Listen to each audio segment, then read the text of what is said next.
Hey, everybody, and welcome to the Gamerz Realm podcast. This is our 60th episode.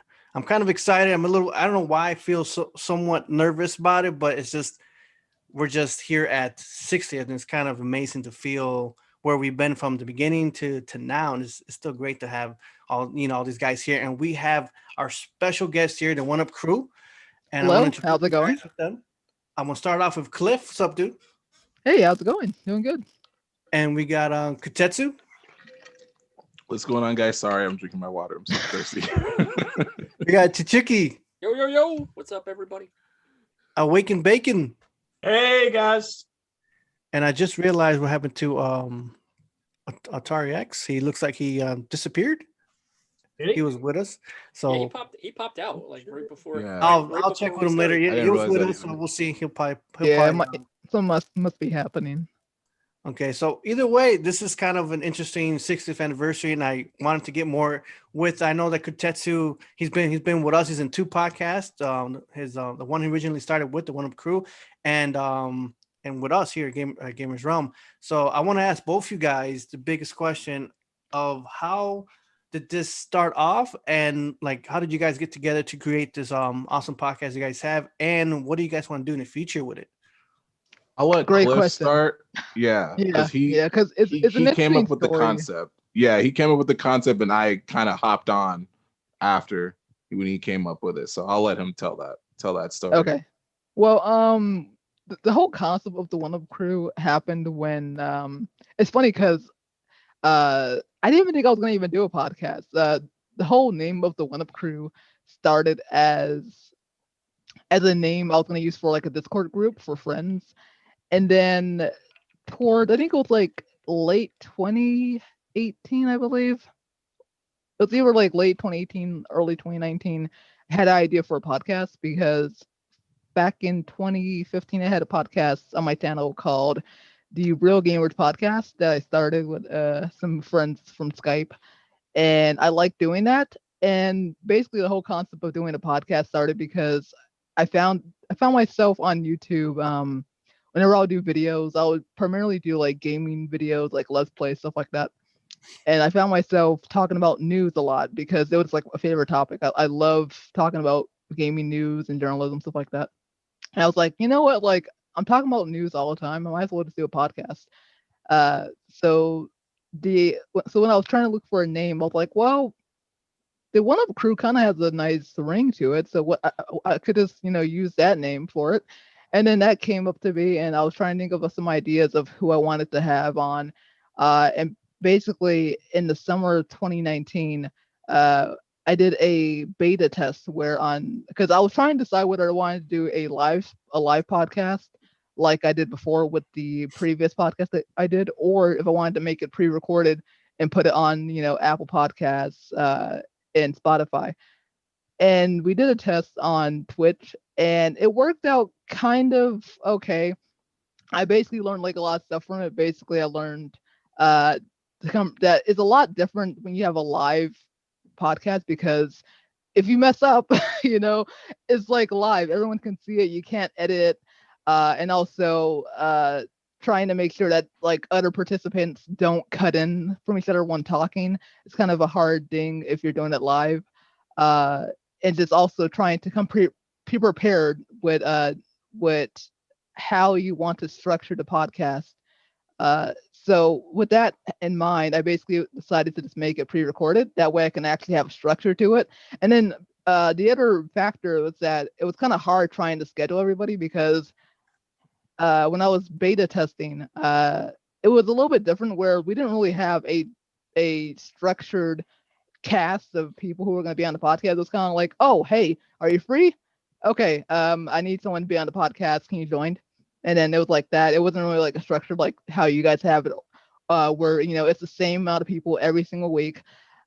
So with that, after that testing around early, like late 2019, I was like, you know what? I want to do this. I want to actually do a podcast.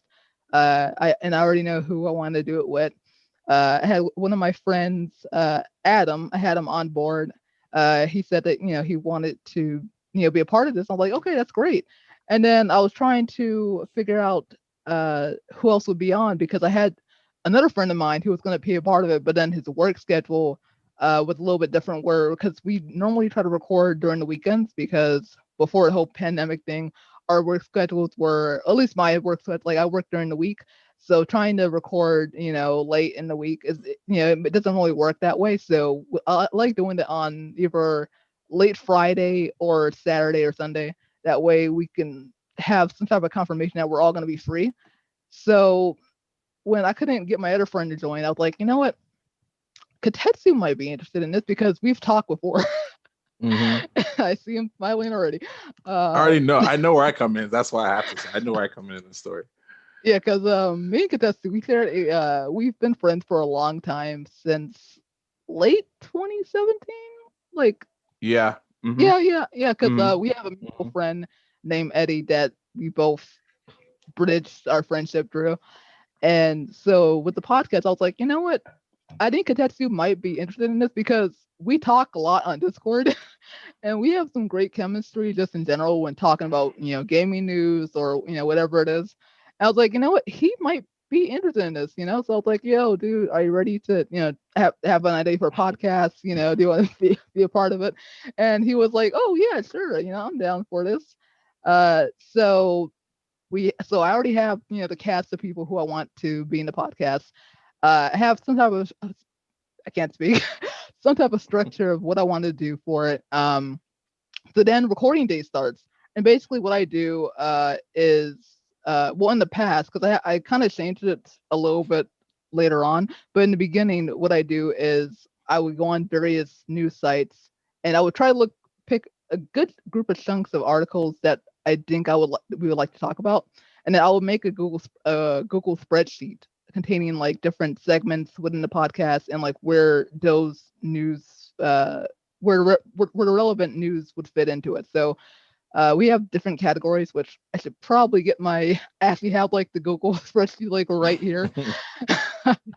So like I have one for discussions where we just talk about various news. And then we have a segment where we just have like off the cuff discussions where we'll just take various news and we'll come up with like our own ideas. Like, well, like for example, we were going to do one this year about ideas of what we want to see this year as in terms of anniversary, because it's a big year for anniversary. We got Zelda, we got Donkey Kong, we got Kid Icarus, which is I didn't think it was going to be his anniversary today.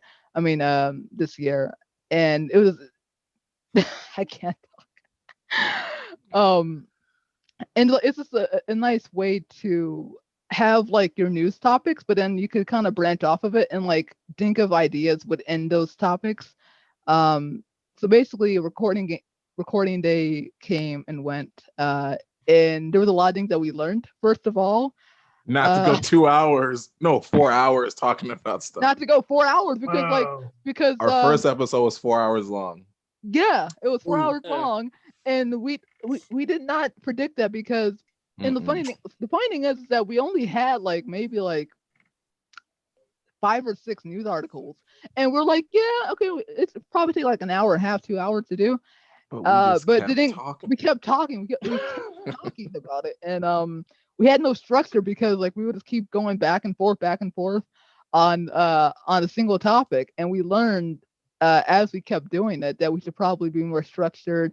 And kind of like what I like to do is like when we write our script for the podcast, I like to kind of come up with ideas in advance. So like if there's like a news article, like let's say there's a news article about a new Mario Kart game coming out for Switch, I will come up with ideas ahead of time, like like what do I want to ask everyone else, and then they'll see the document and kind of come up with some ideas in their head as well, and they could add on to any ideas that we have. And that's basically been like a gist of what we do on the podcast.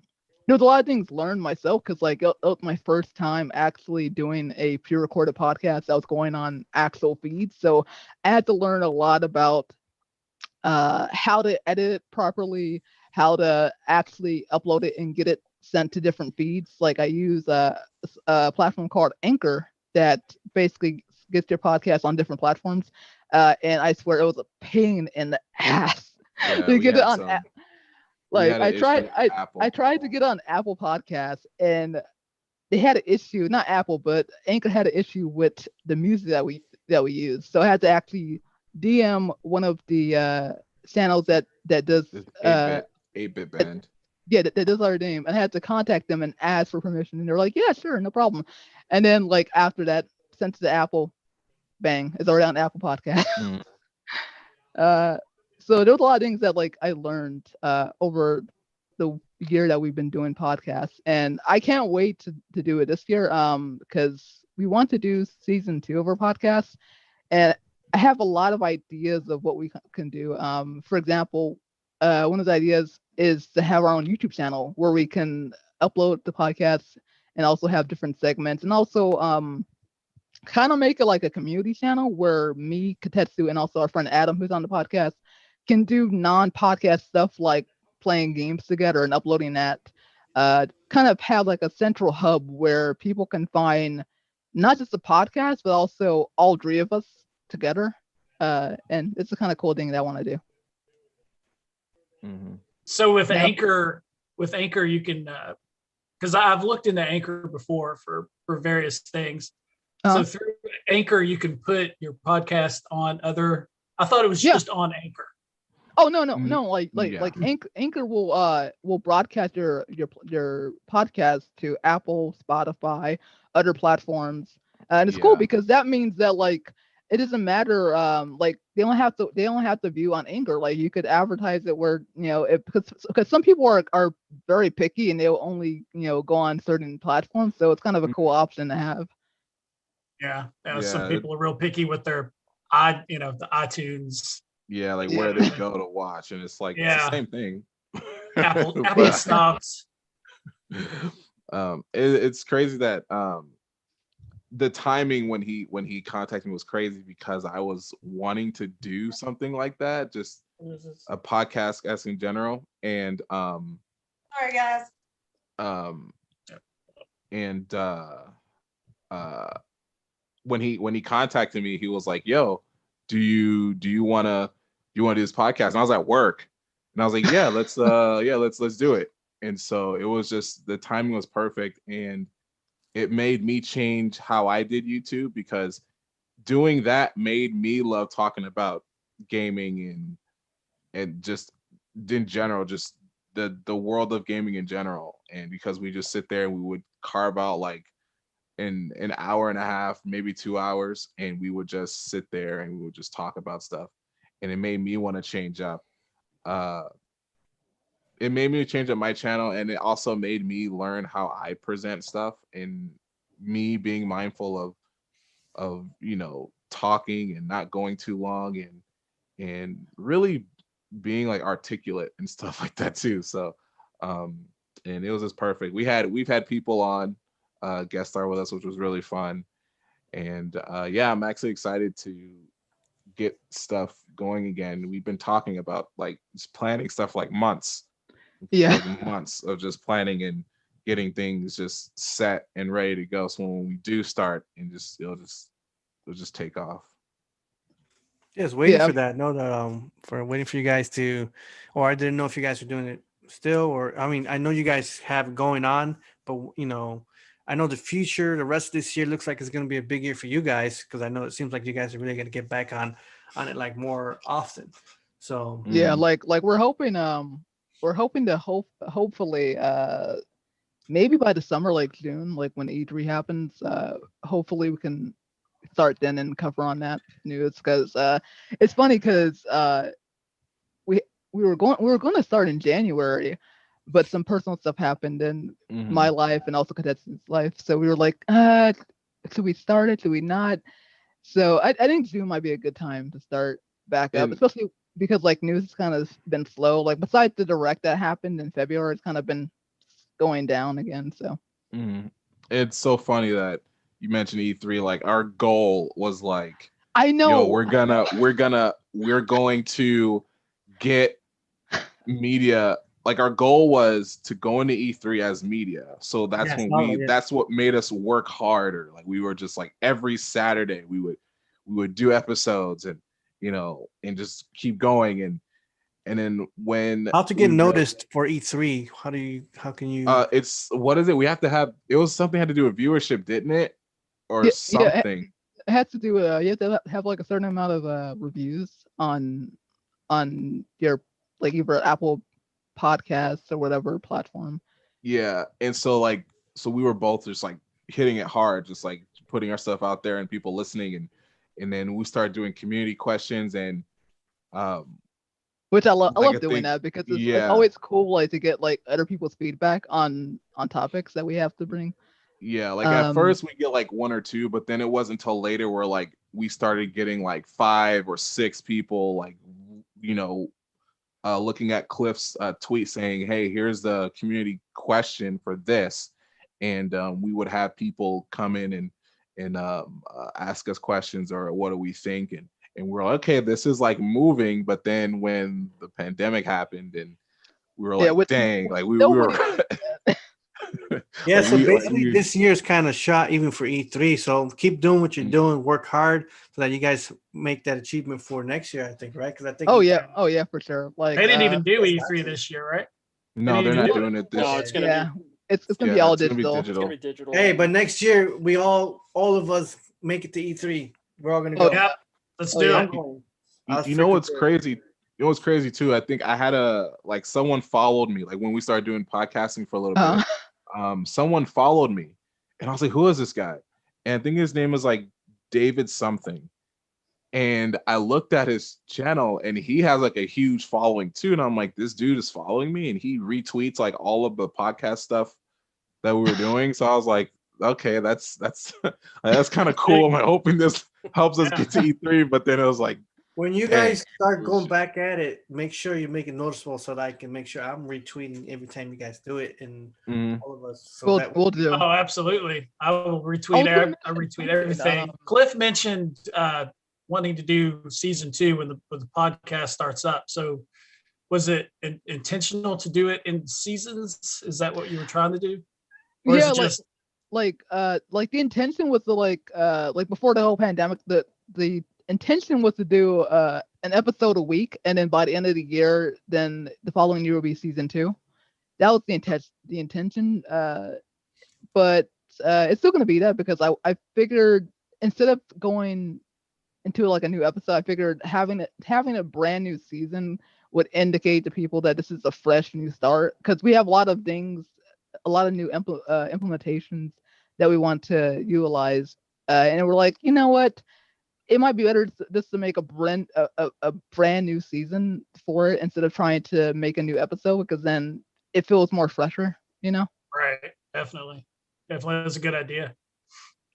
But I was gonna say one thing about one of the things that we want to do is utilize like other things like when it comes to like the YouTube channel. An idea that we had was to do reviews, like just like casual reviews, like whenever games come out, we just talk about it, give our opinions on it. Just some extra stuff to add on. I think we did it with Age of Calamity. We did one before where we kind of talked about what it was, and what I did was it didn't go on Anchor, but it went on my channel. And what I did was I recorded us talking about it and I put footage that was taken from like Treehouse and I just put it behind everything. So there was a visual of what we're talking about. And then we did it again when the game actually came out. And we actually talked about what we thought about it pre-demo, launch title, what are the two, what was implemented in the demo that what was implemented in the full game that wasn't in the demo. So we kind of had like a full-on conversation about that while there was footage playing. I think we did the same thing with Pikmin 3 demo, and it was the perspective of 2 people who played it versus someone who hasn't, which was me. And I recorded footage of me playing Pikmin while we were all talking about it. And I even said that, I think while we're talking, I was saying I'm playing it now. And I'm giving like my first impression as I'm playing it. And so I remember like when you told me after, I was like, you were actually playing the entire time. yeah, I was playing the entire, while we were talking about it, I was playing it. So everything that they were saying, I was like, it was being visually seen as I was playing. And I was like, yeah, this is actually, I think I said this is a nice game to play. That's a nice slow pace. That's just kind of a game you can just kind of, I think I said it was a game you can just kind of chill and listen to music to, and not really like having to pay too much attention, but kind of just get lost in it at the same time. And it was cool because like we were both like me and Adam like we were Pikmin fans, and KOTETSU, that was his first time playing Pikmin, so it was nice getting like a fresh new perspective on it. But yeah, I really liked the first two Pikmin. I never played the third one though. Oh yeah, you should. It's really good. I like it. The third one was cool. I for what it was, I liked it. You know, for someone who's never played, I enjoyed it. But yeah, that's when our review started to go. We started in that direction. And just like Cliff said, you know, things came up where you know, we couldn't continue that.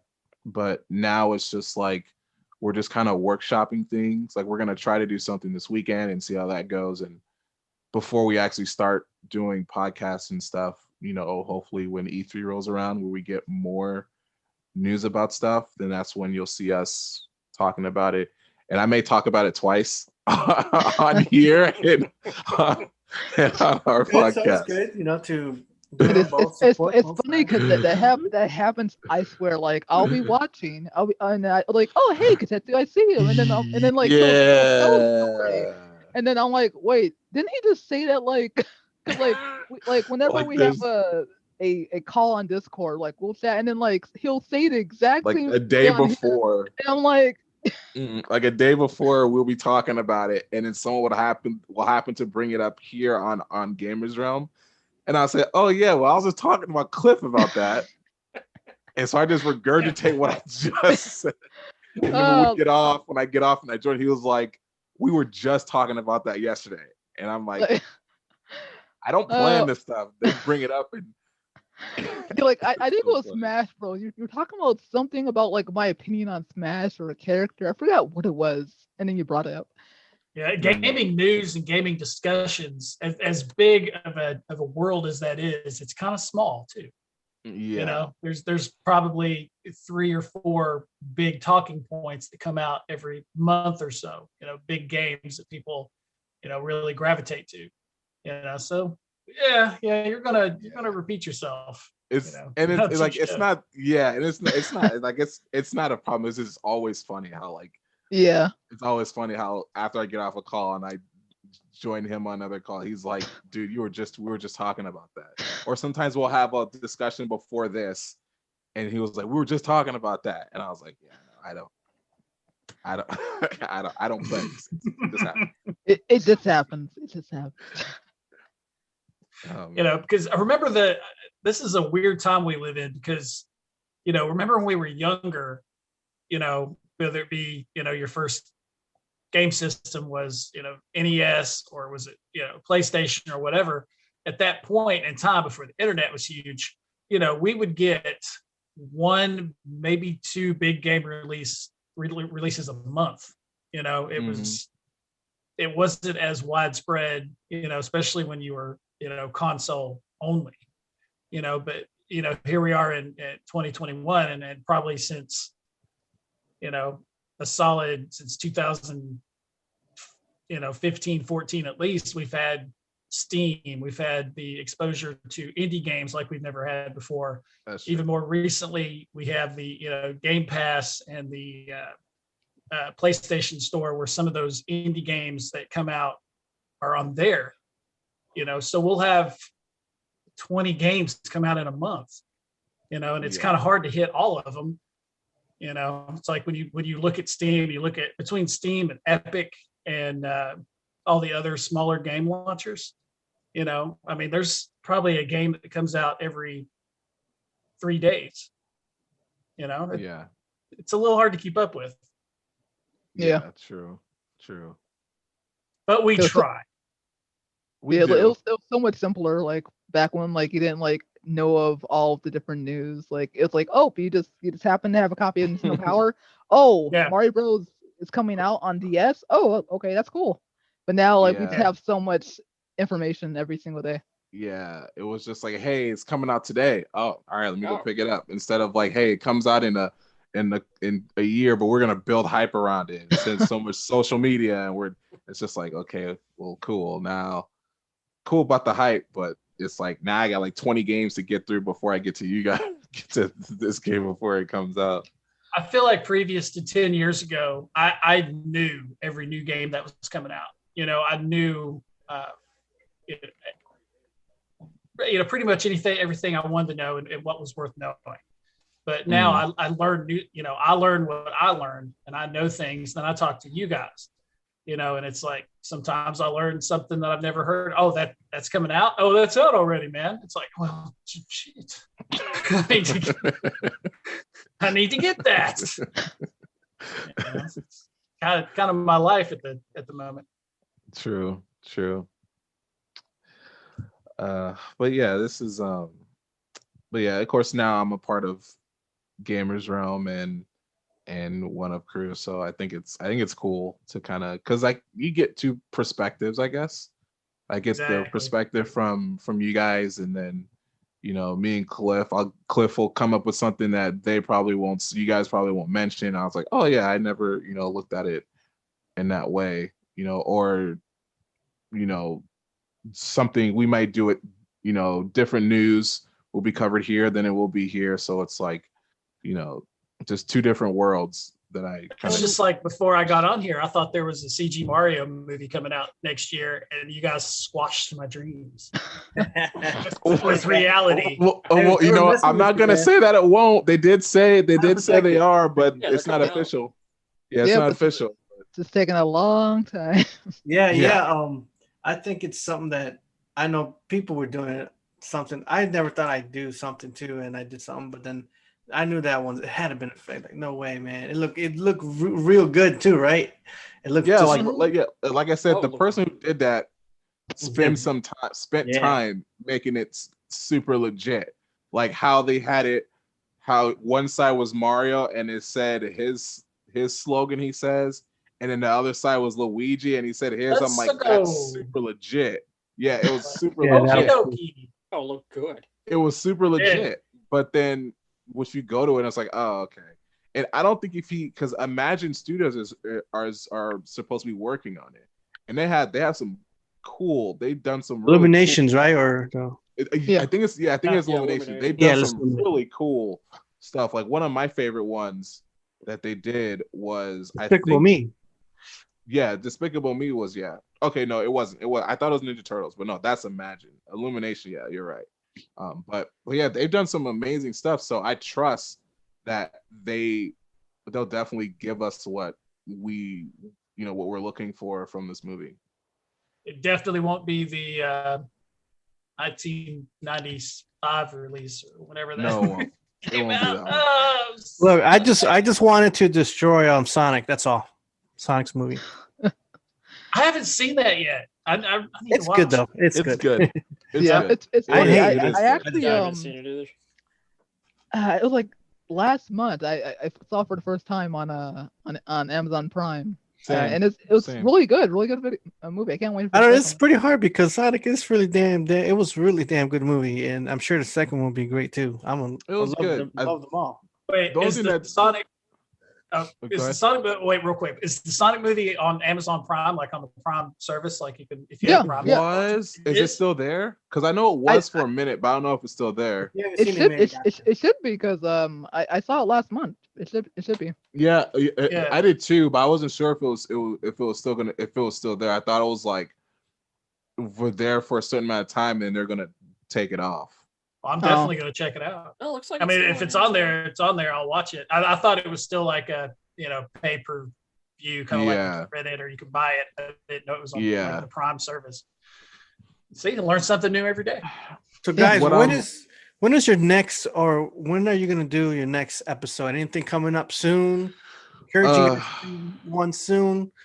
like like I said, what Cliff, we said we're gonna try to do some stuff this weekend of just us playing some games together and post it up on the YouTube channel, and see we're still see how it goes. Like see yeah, feedback that it receives. yeah, because like Cliff said, there's not really much happening right now, so right now is the time for us to just mess around and just come up with some stuff. Like we'll just like I think we mentioned it that we're gonna try to like just record, like we're all playing something, like we said Fortnite, because we all play Fortnite. So we said one day we're just gonna like record Fortnite sessions and just, like we'll be primarily from Cliff's perspective because it's easier to do it that way. But we'll all just be there and just record and see what we get. And I'm pretty sure we're gonna get, because we always have a good time. So we're probably gonna get some stuff and then just throw it up, as just a thing that we all just, just messing around on there. Yeah, and it's a cool thing because then like people who watch the podcast, like they can kind of like get more of a feel for us as people. Mm-hmm. So it's kind of like a cool little thing. Maybe when you guys get a chance, have any of us, I'm down for it, to Oh yeah, for sure. Yeah, like and you guys are all definitely. welcome to have hop fun with on it. as guest stars. Yeah, Let's do it. I'm down. Whenever you guys can, just let me know. We're talking in advance and we'll do something for you guys. Yeah, we sure. support each other. Real quick, just want to mention one of my viewers on here, A Link to Play. They did I don't know if you guys remember the indie game production direct they had for Nintendo. He actually won that, so he ended up getting six free games from that. Dang. Oh, contest. nice. So, That's cool. Oh, wow. congrats to him. No. He said he posted on my Congratulations. Discord. Yeah, so he ended up getting six games on there. So that's really cool That's that cool. he was able to win that.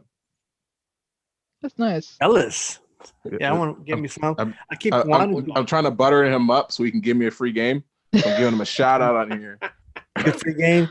Tetsu needs Yeah, free give me Oh. one. I don't care which one. I was just kidding. Give him the one that's on Stadia. Give him that. That's all we've been through. Oh my! Oh no! I told you we're never gonna live this down. The whole Stadia thing. I swear to you, I'm never gonna get away from that. That word makes me feel bad. Every time you say it, I'm like, ugh, Stadia. It's like, Well, I don't know. I mean, on the bright side, because at least you have a free Chromecast. true. No, true. I didn't get it. Oh, you got it. didn't? I thought you didn't did. get it. No, I didn't get it. See, I even didn't Cliff get thinks you got it. You got it. No, This is how the I didn't podcast get is it. playing. Where do I didn't get it? I didn't You get have it. It's in that drawer right behind you, right there. it. Probably You is. It's Guys, behind all those, probably pop is. toys. Do we have any Probably is. does anyone want to bring up topics, or do we want to go over any changes I might have done till later? You want now, or what do you guys want to talk about? You know what? I got something. Go ahead. Yeah, shocker. I got a topic tonight, all right, with PAX East getting canceled, going to digital, and E3 going digital, do we think the convention scene is in trouble? That's a good I question. think it'll make a huge comeback. Yeah, but it may Sam, take like I'm going to one in 2 November. years. like I think it really depends on the output. Like if people like the digital experience and they're like, yeah, well, what's the point of going to a physical one? Then they might be in trouble. But if people are like, okay, it's a nice alternative, but I still want to go out to an actual convention, then Yeah. it can go either or. With Yeah. E3, we've talked about this before, me and KOTETSU. I think for E3, like the ESA, if they want to have a pill, they would have to have some type of demos available. Like either like partner with different studios like Nintendo, Microsoft, like trying to get their some of their upcoming games like on the eShop, PSNs, etc. Because besides the conference, which you could watch on their Twitch channel anyways, what would be the advantage of going to their digital event? Besides watching their conference, which is free. There's a huge it's the spectacle. You go to a con, there's the cosplayers, there's the the booths and the person-to-person contact and the stuff. It's like yeah, for sure. Oh, totally. Where digital can't touch that. Yeah, that's going to pacify us. We're going to get the information. We're going to see what's going on. But there's that feeling that you can't explain, that when you go to a con or E3, PAX, whatever, and you're there, the atmosphere, the way it smells, the way that people look, and like I said, like the cosplayers and the people that you can meet directly, there's something there that's never going to be outdone by digital. Oh yeah, for sure. Like I think digital is going to be the way to go for the foreseeable future, but I don't think it's going to be the death of any of that. That's definitely going to come back, because for the most of us, we're all people. We want that contact. We want that, person to person contact. We want to meet that person that does the voice of, Mario. We want to, that makes you feel good, and digital's never going to touch that. So. Oh yeah, for sure. Like it'll be a nice alternative, but I don't think it's going to be replacing the, traditional conferences. Like for example, like me, KOTETSU, I've been going to E3 for the past since 2017. And KOTETSU wasn't 2018 for you? No, 2019 was when. 2019. When that was the last. That's crazy. That's the last one they had, and that was the last one I went to. Yeah, and like it definitely last year was really weird, because especially from Nintendo, because for the good 6 months, we didn't really hear much from them at all, and it was so weird, like during the E3 time, because they weren't doing anything, no conference, no nothing. So, I mean, I guess like the one positive side to E3, the ESA having their own digital thing, is that maybe they can kind of get all the different companies together and announce things at the same time like they normally do. Because last year during the summer, it was kind of like a shit fest, because you had like Jeff Keighley's thing, and then you had like Ubisoft doing their own thing, and then it's like, okay, Ubisoft is doing this thing on Monday. Jeff Keighley's doing this thing on Friday. It's like, Mitch Max. It was kind of a weird situation. I kind of thought I was going to mention that too. Like with that, when he did his thing, I thought it was more of, it wasn't supposed to separate everything. It was supposed to be like, hey, what was it called? It was called, I covered it too. It was called the Summer Game Fest. I think that's what it's called. Yeah, I think so. Yeah. And I thought it was supposed to be, and you see the schedule of everything. It was just like one huge thing that just allowed game developers to come in and do stuff like that. I thought Ubisoft was listed. Ubisoft was listed, Microsoft. I saw Sony on there, and then you see like all the other Japanese developers doing their thing that was on there. The only thing you didn't see was Nintendo. Nintendo was nowhere. I didn't see Nintendo on there at all. But going back to what Chichuki said, there's no feeling like actually being there. Like when I went to E3, or I went to my first con was Anime Expo 2018.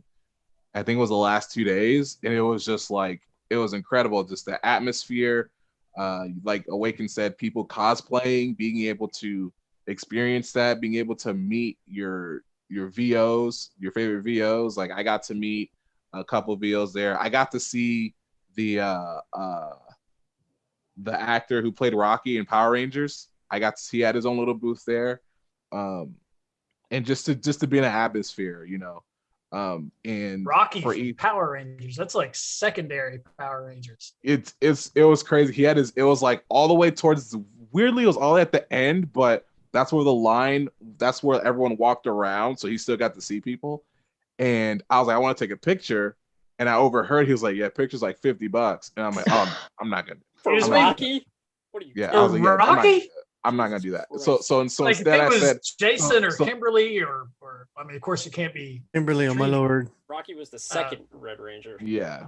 So yeah, he was like $50. But he was in like 3 other reiterations of Power Rangers. So his character has a name too. I wouldn't even pay $50 to get my picture taken with Tommy. Come on, maybe. I don't know about that. I think I'd probably shell out something. I mean, or no, give me a video. I would, if you do like a video shout out, I'll pay you some money for that. Yeah, definitely. If you're paying money for any Power Ranger, probably. Kimberly, please. But when I saw that, I was like, can I shake your hand? He was like, yeah, sure. So I shook his hand, and I'm like, cool. $20. So I'm like preserving this thing. Amy Jo Johnson, the original Pink Power Ranger, is 52 years old now. That's crazy. Is she That really? nuts? Wow. Yes. Yeah. Shit. Jeez. Man. But Well, yeah, go ahead. but just the but then when I went to E3 the year after, I tell Cliff and I tell everyone, like, it's such an overwhelming feeling because it's so huge just being there. Like, besides, like, I think what people don't see, if you don't go, you miss like the really cool booths that they have there. Like when they did Dragon Ball Z Kakarot, they had their cool booth there. Final Fantasy 7, they had their cool Midgard looking booth there for when people would go in. Marvel Avengers had a really cool one. So you miss out on a whole bunch of other stuff. And then of course Nintendo had their whole had one. What was it? The West Wing? West was Hall? it? Yeah. Most they had. most of the West Hall was Nintendo. Yeah, they took that whole thing over, so you got to see just everything, Yeah, and it's always good when, like, whenever they have a booth, like back, like when they did the Link's Awakening, it was like really good. Yeah, like, that was, I the like the models, diorama they had. The it looked diorama so was cool. really cool that they had. But then at the And then, same like, Smash time, Bros. Years before. yeah. But then at the same time, there's people who can't attend these events, so yeah, they do watch them online, and then of course they miss out on the demos and stuff that they do have. So and I think what the Summer Game Fest was, what it started off to be, and what was cool, like when they kicked it off, like a lot of developers, mostly indie, but a lot of developers posted their demos on Steam. So like whatever game they were showing off, you can demo it like right then and there. Of course, it'll be like a 2-day demo and they take it off, but you got a chance to try it. Just like if you were at any convention, you can, you get to try out the list of these demos of games that you be watching. You're like, oh, this looks really cool. And they say, oh, well, here's a link to our demo here. You can go play it now. So I think on that aspect, for those who can't make it, it will be a cool little, alternate from being there. But there's nothing like actually going and actually getting to experience, like Awaken said, smelling the air of a convention is something you will never get to experience if you don't do Textures, things. If you want to touch it. And then what Cliff, like, didn't we go? They had a Fortnite section. They had the whole cool thing, and we got to drink like the slurp juice. The slurp juice there. I was like, yeah. So when stuff like that, like, there's no way like they can, there's no way that they can just say, all right, we're gonna do all digital, because you're taking away culture if you're a culture that's so precious to those who go to these things and who make friends and all that. I don't think the live conventions aren't going anywhere. They're always going to. Are they charging to have access to the digital E3? Like, is it? No, that has already been debunked. That the rumor was going around that they said it's going to be the demos were going to be behind a paywall, and the ESA has already come out and said, "Oh no, we're not going to do that." But to play the other side, the ESA basically they don't know their ass from a hole in the ground. I think we've seen that several times. But before E3 opened up to the public, it was only for journalists and the media and everything, and public and non-public stuff. So they don't care about letting people go and having this fine time, because it's not for the fans. PAX has no problem of not going away. PAX will always be around because it's more for the fans. E3 on the other hand, if they want to say, oh, we're doing it all digitally and you have to pay $40 to get all the demos, the websites that cover it and everything will be like, okay, we can write this off and we can get taxes. We can get paid for it anyway. It's only the small sites and the independent podcasts and things that will make a big deal about it and won't care. But I agree that going to E3 is like no other convention. But at the same time, if they said, hey, we're going away, we're only going to be digital, if there'd be no problem with it, I don't think people would complain about it. Half the people that get paid to go to write complain about having to go. True. And and it's like, I don't understand it. I mean, this the last two I think would have been 9 and 10 for me, 10 straight E3s for me going for writing and all kinds of stuff. But I've never not wanted to go. It's like the one summer vacation, basically going to LA, getting to hang out and seeing people that you don't see all year. Yeah. But I could, if it went away, I'd be sad. I'd be disappointed. But you already see if Nintendo doesn't want to have a press conference anymore, that was the first nail in the coffin.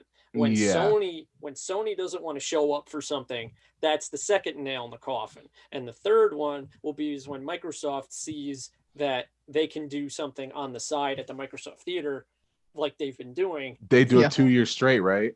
Yes. They won't want to do it either. And like with the summer event was supposed to be like how E3 used to be. It would be like you'd have like 20 minutes to show off your demo at a presser that because you were an independent game, and then the next group would come up and the next group would come up and so on. It was only the big three, Nintendo, Sony, and Microsoft, that you cared about seeing on like G4's E3 coverage or whatever. For like Tuesday at 6:00 we're showing the Nintendo presser.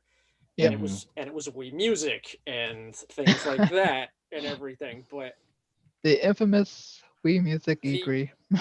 All right, here I'll end it with this, and then we can get on to whoever in the other corner is changing his name for whatever reason, you know. But what's going on? What's happening? If it wasn't a pay window, and they told you that you could get all the demos from every event that they go digital for $45 to $50, are you guys doing it? I wouldn't, because then look at it this way. I'd only play it one time, and then that would be it. I wouldn't go.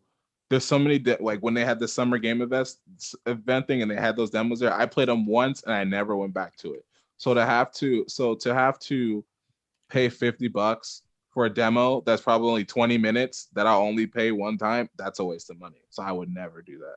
I would wait for them themselves to release it. And if they don't, okay, fine. But I wouldn't. If they did that, have all access to all the demos and I pay $50, I wouldn't do it because I only touch it one time. And I wouldn't be able to keep it. It would only be for like a limited time. So I wouldn't be able to, so it'll be a waste of money. Okay. I think when it comes to, go ahead, so. I was just gonna say quickly, I've never been to a convention before. I was about to go to my first one, as I said before, was last year, but of course of what happened. So it would have been my first major one. I went to something really small before the Switch came out, some private little room in Chicago where you get to try the Switch before it came out. That was just something really puny. It was just, but it's not a convention where like I got my tickets for my first major one, which is the Midwest Gaming Classic. So I purchased already. That's until November. By that time, huh? I'm gonna go to that. So I gotta. Oh yeah, it's gonna be so awesome. I mean, I've been looking at the videos and reviewing all, what they provide, what they give. So I got like the big classic, the 3-day thing, the after party, all that stuff. So I would have got that set. So I wanted to be big and to enjoy it. So if anyone comes, if any of you guys come, we do something big. We meet up. We do something awesome. You're basically in my town, my area, but where I live, and just kind of either way, I'm excited for that. And I know it should be great. I don't think these things will go away at all, period, because I want to play all these classic games and they got pretty much everything from classic to more modern stuff. So it's just, I'm excited for it. To point, I've had to have gotten my tickets already, which I have, and it's just, so if any of you guys end up showing up, they'll be excited. Where is it in? Is it in like Illinois? No, it's it's in Milwaukee. Okay. It's right. It's near the border of Wisconsin and Illinois. It's for me. It's gonna be like a half-hour drive, or less if I'm speeding. But no, I'll just take a nice easy drive. I'll be there in 15 minutes. Boom. But I was thinking of a crazy ideas. Shit, I'm gonna take me a limo. I'm gonna be like, boom, just get everyone to come in. I have been thinking about it. If I get enough people to come, we're gonna pick that Saturday or something and do something dramatic. Have some drinks in the car. But but that's if I do, to see who's coming. You know, it'll be my first thing. And some of you guys have never, I mean, have always been to it, but for me, it's kind of special if I have more of a crew or more people. I know like a lot of people from J Love 81 and a lot of her crew are showing up there. So a lot of people in the community are going there to that one. And I'm sure it'll be opened up. And like right now, if it tried to somebody try to open one now, it's not going to happen. Of course, the E3 is not happening, but like even I'm getting vaccinated next week. I think some of you guys are already vaccinated, or by then. I got my first one this morning.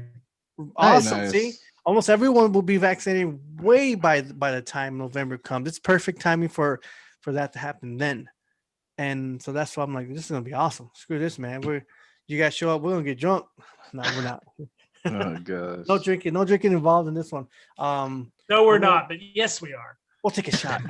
Maybe you understand. All right. That's my saying on that.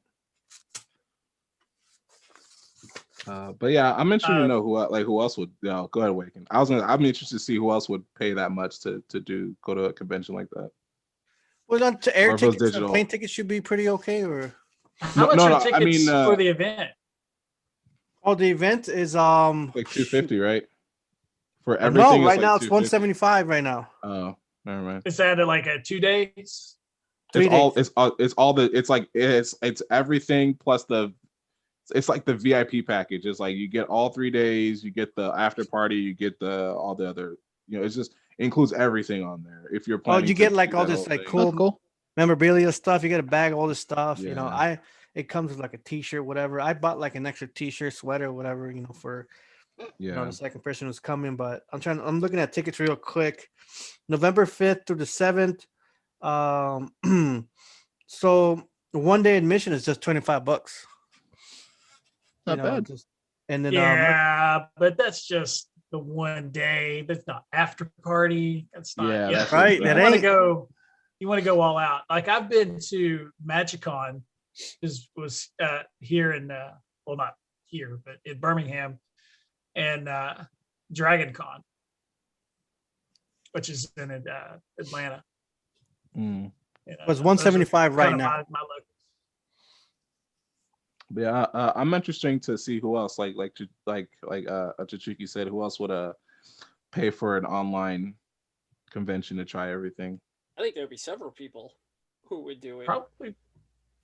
Yeah, like if they made it to where it was digital, and not only do you get to experience the convention, but actually somehow, and they may be doing this to actually play the games, in some kind of way. That would be cool. Well, that's part of the pay window. You'd be able to get access to the demos and like extra stuff. But yeah, I mean, they've kind of already said no because they had to, because there was a story going around the internet that said that was going to be the plan, and then the ESA said no, we're not doing that. So the games have always been free, like to play or whatever, but to get in is the price. But I don't know the exact stuff that they said, but they did come out because I think VCG or whatever .com or something, I don't know the website, that came out with that story, and then they had to refute it like immediately. Yeah. Mm. So. Okay. Yeah, so it would depend on like what they offered. Yeah. That's what I was going to say. Exactly what I was going to say, Cliff. That's the one reason digital will never replace actually going there. Especially if they having any kind of interaction with any of the people or any of the demos or the software that may be available behind a pay window. No, it's like, and that I would pay $175 to go to a place and have the experience. But if they wanted, just $50 to get behind the pay window to be able to interact with it digitally, I don't know if I would do that. Yeah. So they just keep my money and play my own demos. Save your money. Save my money. Sorry, PAX. Keep the monies. So I think we're all curious on why Mr. Switch decided to go with Kronos. What? We all want to know that. I was gonna ask you today, Yeah, I Said started you asked doing to talk about that today, but I want to. when I woke up this morning, I changed it on my Switch, and then I put it on Twitter, and I just started. I was thinking about this a while ago. Let me first pull up an actual little presentation for you guys. The when I Mr. hear Buttercup thing was Chronos- hilarious, by the way. And I think the reaction to it on Twitter was fantastic, but I think a lot of people were onto the joke. All right. See, because when I think of Chronos, I think of the god of time. So I'm like, yes, me right, too. And when I was I wanna- explaining it to my wife, that's what she was Yeah, saying. She's I wanted to be a "Chronos is the of god. time." Yeah, because I was like, when I hear Chronos, I'm like, that's the god of time. So that's why I'm like, why did he pick this? And I'm looking at it, I'm 'Cause like, I'm a okay, god. it does remember. I do see like Chrono Trigger in here, and you do see some other stuff in here. So I'm like, all right. I looked it up. I looked it up too, and I saw God of Time. I saw the little story behind it. I actually didn't think about the God of Time, but it sounds cool. I just started going at my favorite games I've enjoyed and games I will always enjoy. So I kept thinking, because lately I've been listening to Chrono Trigger music remixes and things like that. So when I'm working out at the gym every day, I have these remixes that start off with Chrono Trigger, and I go into my other stuff.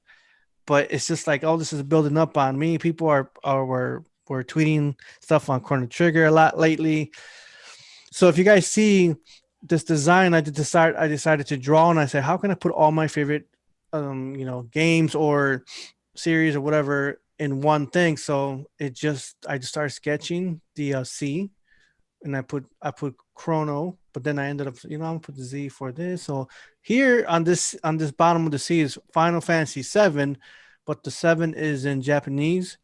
And then I have from one up level up gave me the idea, so I put it in here. So the Retro Realm is in Japanese here. So retro right here, Realm. So so there was my Final Fantasy, there's Chrono Trigger here. And then I go in, this is a morph ball, kind of design. This is the Metroid Prime logo, which you guys know I love Metroid, and that was part of that. That meant a lot. So, and I think what else was always part of my life?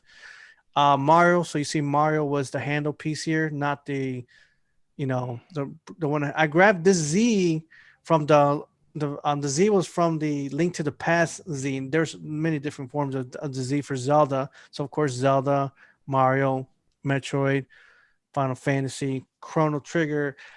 Chronos just happened to be something as I was sketching. I was like, can this be it? Can I want this? And it still sounds somehow strange to me, but I still like it, and I want to get used to it. I want to get more with it. So I already changed my gamer tags and things like that. So this kind of means a lot. And I think about the time, like Chronos, means I think KOTETSU was saying like what God of Time or something like that. But the game itself is one of my favorite games. I keep wanting to go back to, but I can't. I want to find the original cartridge. I don't want to get something copied or whatever. Well, I mean, there's a 2014 release on Steam. I didn't want it's that. really good. The only difference between that and what's made for HD screens, it's got the little animated intro that was actually made back in the day. That was part of a promo. Oh, right, yeah. Anime introduction. It was like a little 10-minute long anime.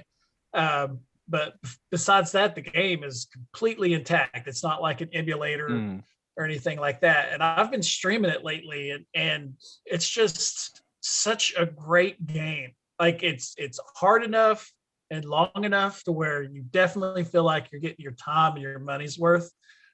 And the music, oh my God. Yes. The music, like every tune in that game is memorable. It's like when you think of the top 3 soundtracks, it's like, yeah, Mario may get stuck in your head, Zelda and Metroid, games like that. But when it comes to the entire soundtrack of a game, there's so many fantastic, and to think about what video game music sounded like, like Super Nintendo had really good music on a lot of their games, but just the orchestrational structure of all those songs, like you could just get into it. Half of the game and the adventure of Chrono Trigger is is going along in your mind and you're dancing with the music as you're playing the game. It's fantastic. No other game I feel like has really topped that, especially for it being a SNES game. It hasn't even come close.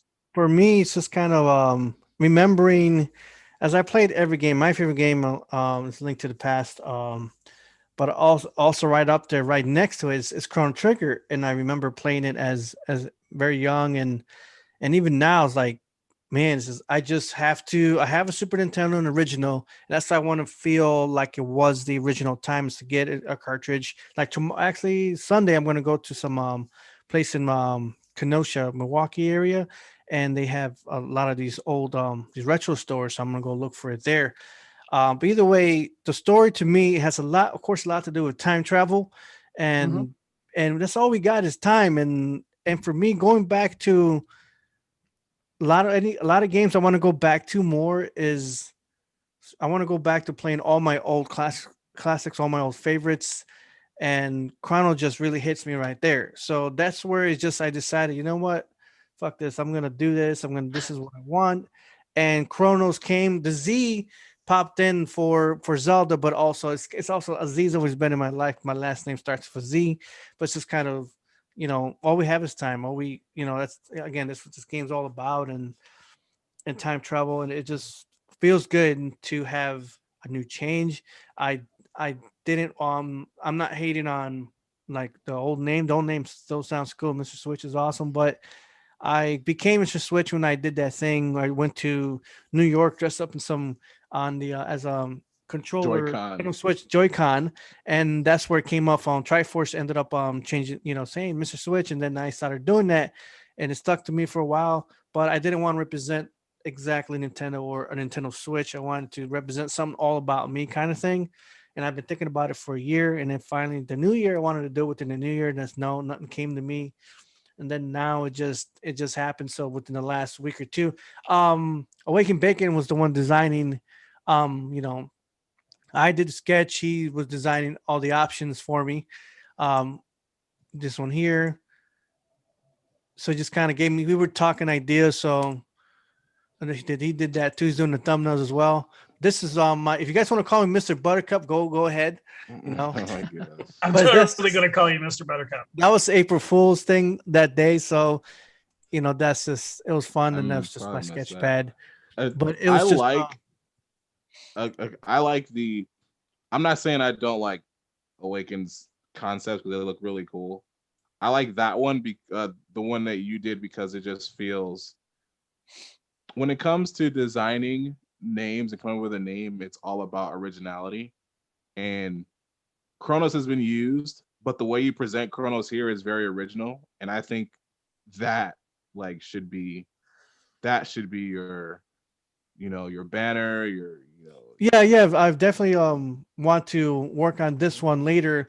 I appreciate the ones that I made are like, if we want to do something like that, I could probably do that, but it's going to take me like maybe a couple weeks to do it. Yeah, for sure. That's what we're doing. Just taking our time, and this is a fast thing. And Awaken just decided to do this, and I appreciate him for that. It looks like he's going to be making our thumbnails moving forward. He's doing awesome with that. I love those. Those are really cool. He just has to move face more into the picture. It's just like half her face is gone, so just kind of just move her in. I told her I'd help her out with that. What was that? Ellie's face is kind of like half not there. We got to move well, she needs to send me a better picture then, because the only picture I have of her is what I took from her Instagram, which is half her head's cut off and half of her face. I'll find one. She's got a lot of good photos, a lot of great ones. I just, on the topic of Chrono Trigger, and I think me and Awaken kind of talked about it a little bit. Now every game has been preserved by giving it a nice remake, but I think every game doesn't need to be remade, because it just doesn't. But I always felt like Chrono Trigger could be a game that was remade.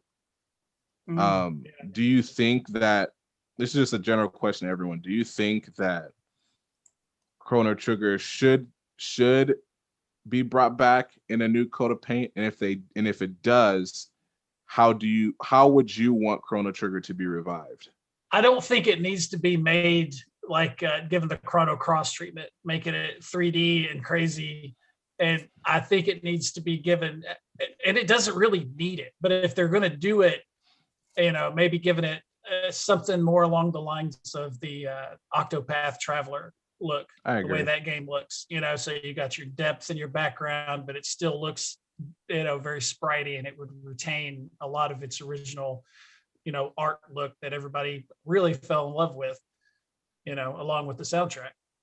I mean, if it's going to happen, that's what I want to see. I don't want to see anything, I don't want to see like a Mega Man Legends thing. I don't want to see like Chrono Trigger Legends where you're running around and make that whole game different. It has to retain what it is. So if they're going to do anything, I think something like that, just to really take the 2D and the background and emphasize it. Kind of like Octopath Traveler is the best thing I can come up with, where I want it to look like that if they're going to do anything. I don't think they need to. For me, I wouldn't care. I'm just leave it alone as it is. But if they did, I mean, whatever. If they decided to do something, I think if someone did it, they'd make it really. I don't know. You think if they did it Final Fantasy remake style, would that even be okay, or would that not? No, be okay? like I think for me, like I think for reason being Final Fantasy VII remake did so well because it was a game that it was kind of heading in that direction because of the movies and because of the reiterations of those games, like Crisis Core, so it was going in that direction. Obviously, it was going in that direction. But I think sorry. No, go ahead. And we had Advent Children too. Yeah, exactly. Like the movies, like it was going in the direction like that, where the immersion, to be more immersed into the world, give us control of the characters. But I think with Chrono Trigger, I don't know if you guys have played. I think, like I said, I think me and Away can talk about this. I don't know if you guys have played or seen a game called Crosscode. It's really good, by the way. Yeah, it's if it was done now.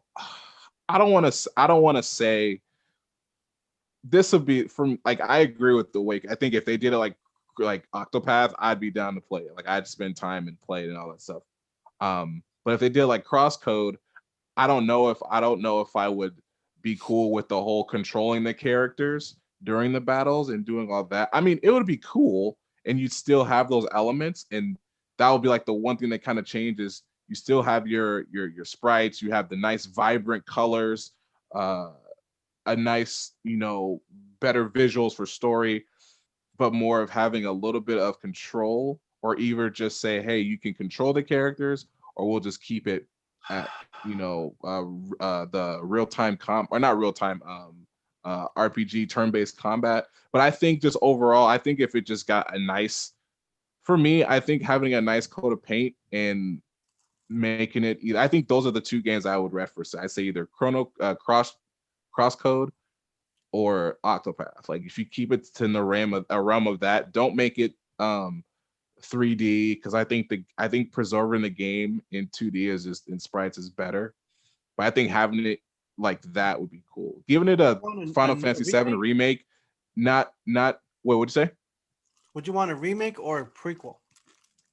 Sequel. I would want a remake. Because I've never played through the game. So to have a sequel, I'd be like, nah, I got to go back and play it. But if they were just to give me a remake and just give it a nice coat of paint, make everything vibrant, the battle system just still the same but visually revamped, I would play. I would put my time into that game if they did it like that. Because Chrono Trigger did get a spiritual sequel in Chrono Cross, I didn't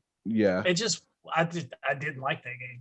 And some people will argue with me, and I have gotten into some heavy conversations about how much they love Chrono Cross, and I'm like, I just didn't see it. I didn't see the same.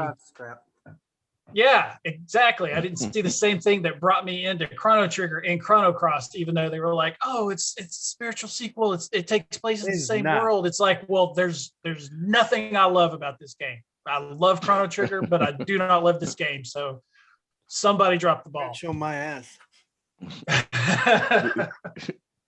I think spiritual sequels are different from, like, Xenoblade Chronicles 2 is a spiritual sequel to Xenoblade Chronicles on the aspect of their combat system and the fact that it's named Xenoblade. So I think the whole Xeno thing is it does nothing comes from Xenogears. It's just the name that Monolith Soft took when they left Squaresoft. When Squaresoft split. Because there was Xenogears, and I love it. Was Xenogears. I love Xenogears. It was Xenogears and the whole Xeno saga. And is that what it was? Then it was Xeno saga, and then they did the Xenoblade. Which didn't they have plans of making like 8 games in the Xeno saga series? But it turned out they had to condense it into 3. So that's why the third one was kind of shit, because they had a bunch of things planned for it, but then the company that they decided to like not release anymore. The production company. Yeah. So the software company had to like crunch whatever they had left in the storyline into the third one, which made it seem real choppy and weird, and hurt it more than anything. But yeah, I think just giving us, because I think Chrono Trigger deserves to be brought to new players, but the way to do that is you have to make it aesthetically pretty. And I think giving it a whole new coat of paint, I think that would be good. Give us more visuals for combat and make it all that, but still keep the essence of the game. I think it'd be good. Like, not every game needs a Final Fantasy remake treatment. Not every game needs that. No, that's a rare case. Yeah, that's why I brought up Advent Children, because it kind of brought that graphical style into the Final Fantasy like mythos. Like, so you can watch that movie, you can get used to it, and you can warm up to it. But unfortunately, like we were talking about the fighting system, since Final Fantasy 15 and then the 7 remake, that's kind of where they're going with the active battle system. So long, outside of certain games, like they're kind of moving away from that turn-based kind of strategy fighting system, which is sad, because that's one of my favorite ways to do RPGs. There's other games that I could have better active fighting systems in. That should be another genre. But if we're going to do turn-based, it's still a thing, and they shouldn't get rid of it completely or change it to where it's unrecognizable. They should keep it, in some form or another. It's just a different kind of game. When you play chess, you're not like, being like, oh, I got 15, seconds to do this, or the other guy's good. It's going to be the other guy's turn. They're going to attack me. It's like you kind of get time to think it out, and you do it, and then you deliver your turn. They deliver their turn. It's it's kind of like that. Checkers, chess, however you want to put it. So a good turn-based battle system, if they want to tweak it, make it better, something like that, but to take it away, to take its soul out completely, and do away with it, I think that's a damn crime. Should be a crime. Put these people in jail. And it's kind of what we talked about with the Resident Evil thing, where we say that everyone's making these zombie games. So Capcom is like, well, what can we do? And I think Square is kind of feeling that, I guess. And it also comes to them like how they want to creatively develop something. Like if they feel like doing it this way gives them more freedom to do what they want when it comes to combat and when it comes to visuals, then it's something that they can choose to do. I think the one game that always stands true, and I think Cliff's going to agree, and Cliff's going to know what I'm going to say. And you see him rubbing his hands. Yeah, the Dragon Quest games, they never change unless the spin-offs. Never did. But unless they have the spin-offs, but the games never change. Like I didn't get into Dragon Quest until 7, and I was like, yo, this is cool. And I never liked turn-based, but this one was really cool. So I stuck with Dragon Quest, and Dragon Quest 11 was such an amazing game. Besides the combat and the story, it was an amazing game. But there's some, but I think with Final Fantasy, they really wanted to, try to be more creative, develop, from a developmental standpoint, not for us because we don't deserve any of these games anyway, but just from a developmental standpoint, they're probably just like, all right, what can we do that we couldn't do before? Oh, we can do this, we can do this, we can do this. Now, with the new one comes out, when the new one's coming out, I'm like, okay, when I first saw it, I was like, okay, this is, and I've been analyzing this a lot. I'm like, okay, I love it, but I feel like I'm playing you guys are trying to make this like Devil May Cry now. Like, I feel like it's becoming a Devil May Cry-esque kind of game, which is, I'm not complaining, but I just feel like taking a step back a little bit and just kind of, sticking to a little bit of the roots. Like I said, Final Fantasy VII was probably the game that needed that. Was a game, like you said, it was a rare case that can happen once, that it changed its style and changed everything, and it became a global success. But they can never do that again. Like they can't take Final Fantasy VIII or no, Final Fantasy IX and give it that. Especially 9. Oh my god. That's why I said 9. That's why I said 9. No. That's why I said 9. Like, you can't do that with 9. You know what I'm saying? So do what you did with 9, but when you just gave it an up-res, and that's fine. But not every game needs that. But I think with some games, like Final Fantasy VII, yes, they're trying to do something different. But I think they just want to do it creative, like have something that they couldn't do before, and it also has to do with their story too, like, because sometimes story and gameplay have to mesh, and if they don't mesh, then it's just like, okay, it feels like two separate things, or it's like there's stories, everything's happening and da da da, and then it slows down because of the turn base. You know what I'm saying? So if there's all this crazy stuff happening, like there's no way you can play Final Fantasy VII Remake on a scene where they're on the bike and they're taking stuff out and then say we're doing a turn base, because then it won't mesh, because it just says, here, there's this part and then there's this, and it just kind of takes away that adrenaline that you have when they say all this stuff's happening, and then they just kind of throw you into it, and you're like, oh crap, I gotta be here right now, besides them just saying all this stuff happening, and then it's turn-based where it's like, okay, my adrenaline of this cutscene was crazy, now you kind of brought it down. So I think that also has to do with it too, with their story. And I think Dragon Quest, you don't get that too much with Dragon Quest. That's why it goes so well, so they can easily mesh the story with the gameplay, because it's not always like this. You have heightened moments, but it meshes perfectly with the gameplay and story. They mesh together. So I think that's why they started to go in that direction, because if they have high crazy stuff in the story, they want to match that with their gameplay. So that's my theory. That's my theory.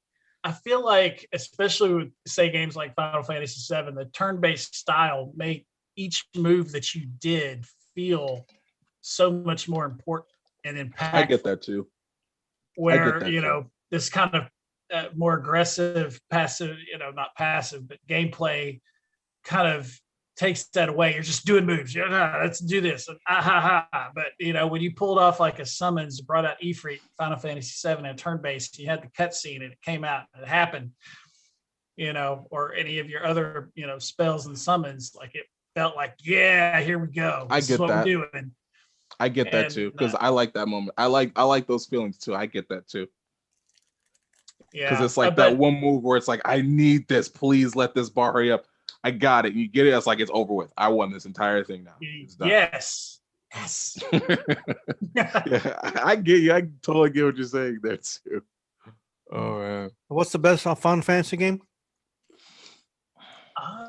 Yeah, that's a hard question, man, because I really liked Tetsu's gonna say 7. R3, literally 6 in Japan. So it was R3. It came out on SNES, which was really probably the first RPG that got me into RPGs. Being like, okay, I like this style of gaming. Because before that, they gave us kind of dumbed down versions of those games. You know, we didn't even see Final Fantasy 1 through 5 until years later, you know, because they didn't think American audiences handle the experience. I don't know why that was, but, you know, we got like Mystical Quest and stuff like that. We were all about, you know, I don't know where, because all, you know, these were Japanese made titles, and they just made that decision that we're like, well, this is a little too much for American audiences, which you could easily take offense to, right? Well, then fuck you, you know, it's like, I won't play your game, but they're so good. Once they finally started bringing them to us and letting the, you know, we had like, I mean, what did we have? We had like Highlight. Highlight was so bad. You know, we didn't get Dragon Quest until, you know, our first American Dragon Quest till around the same time, a little bit before, but around the same time as Final Fantasy 3. But what's the best Final Fantasy? That's the question. Dude, they all like, it's hard to say, because I mean, as much as I'm not a fan of the active battle system, I did enjoy 15.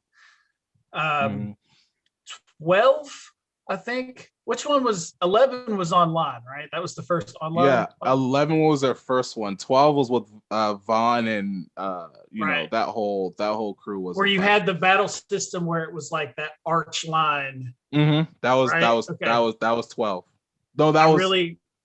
That was 12. I really enjoyed that, you know, and then so you had 7, and then you went to 8. And then they tried to make 8's characters look very human, you know, where they were 7 retained kind of an anime, or as much as it could.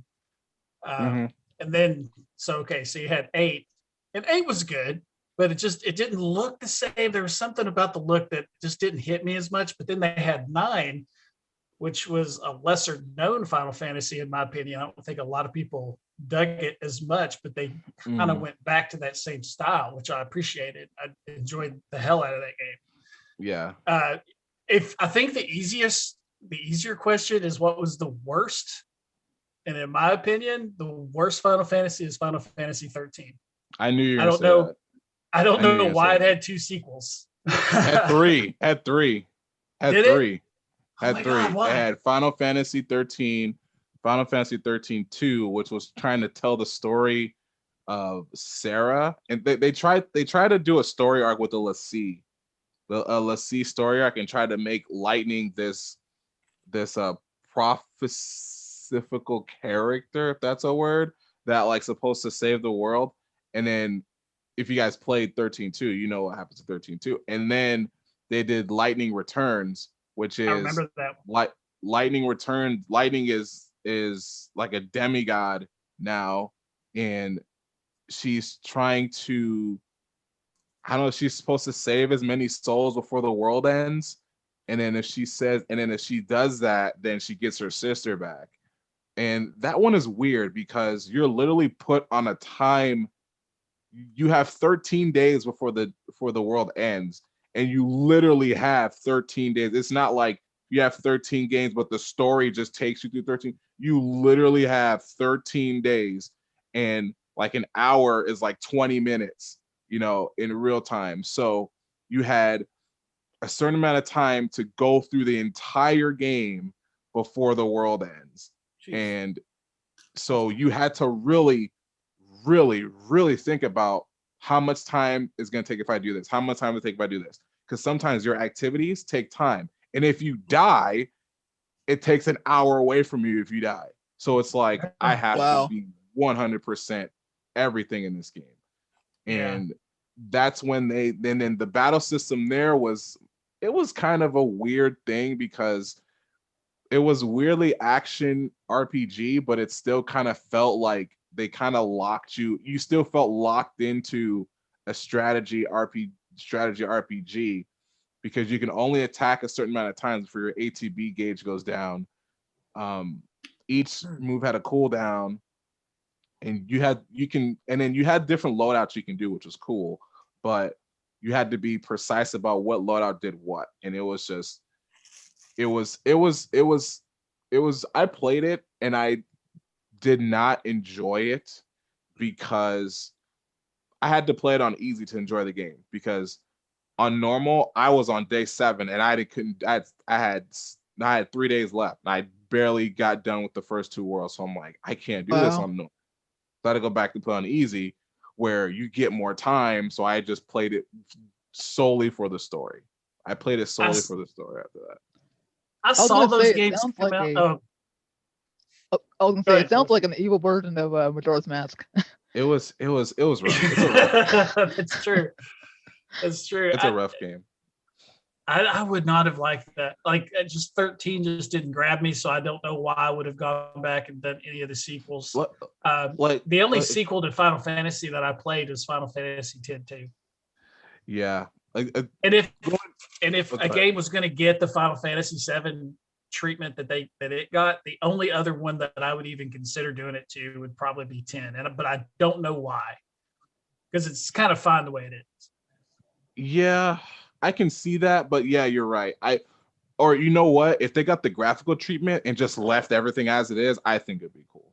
If they got the graphical treatment as 7, but still remain the same gameplay wise, I would play.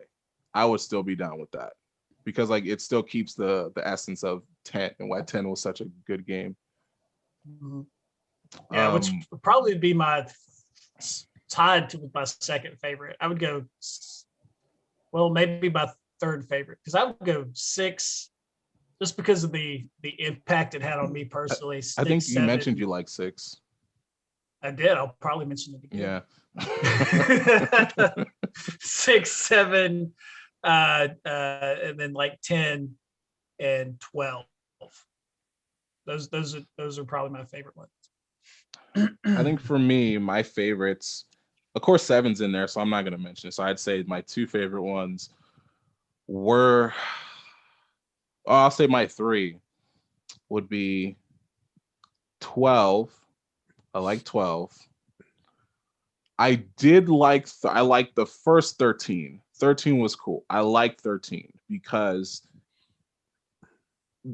not for the story. I couldn't really care. I can care less about the story, just gameplay wise, because it really made me think who would work best for what class. And what I did was I had Lightning as like my commando. I forgot the black dude's name. I had him for like debuffs and buffs, or for debuffs, and I had Hope for my buff. So Hope would be the character who would use haste all the time. So then my ATB bar would be at 3 max red. So I'm like, oh, so I'm straight. Then I'd have the other guy who would put debuffs on everybody, or put like the defensive debuffs on everybody. So then I would just go in with Lightning and just do work. I liked it because it made me think a little bit more of how I put my characters and what classes they did and what moves I wanted for them.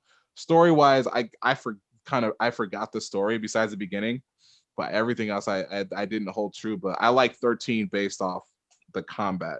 And the other game I like is Final Fantasy Realm Reborn, or the online Final Fantasy game now. I like it a lot because besides it being an MMO, the story is actually pretty decent. It's a pretty good story when you play through it.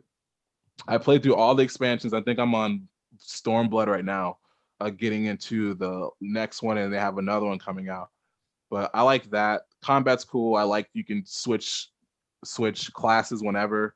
And I guess for my least one, you're right, it would be 13-2. I don't know why they did 13-2. Combat was kind of annoying because you can like recruit monsters that I think that's what drew me in, was if you can take monsters and use them as allies, I like that, but I hated how they did it. And yeah, so it'll be the 13-2 and of course Lightning's Return. I did not like that at all. It was such a rough game to play. Yeah, the whole animal companion thing has been done good. It's been done way better. Even in the Final Fantasy universe, like the first one online of Final Fantasy 11, I was a summoner all day long. You know, that was my favorite class. You know, just so you could summon those creatures, fight along with you. Which, you know, I really liked it. It was my first MMO. It was on PlayStation 2. I actually got the modem for the PlayStation 2 just for this game. Oh my gosh. And I loved it. The only thing was, and it's kind of like why I've never got into World of Warcraft, is, you know, because it was the same. It was like $11-12 a month for the service to play the game. And I literally played it. And I'm thinking I got about 3 to 4 months of missing time in my life, because I just played that game, you know, from morning till the next thing I know, it was like midnight. And I was like, okay, after like 4 months of playing it, and I loved it. I was like, I need to cut this off for personal reasons, because I might be slightly, you know, addicted to it to where it's a problem. So that was when I cut that off, and I haven't really played a pay to play online game since. It's one of those games. It's one of those things where it's like, if you're gonna spend, that's why I do a Final Fantasy reborn. It's like, okay, I'm gonna play, so I'll buy time and I'll play that time. Am I gonna play again? No, so I just won't resubscribe. Right. That's a lot, especially when there's games like,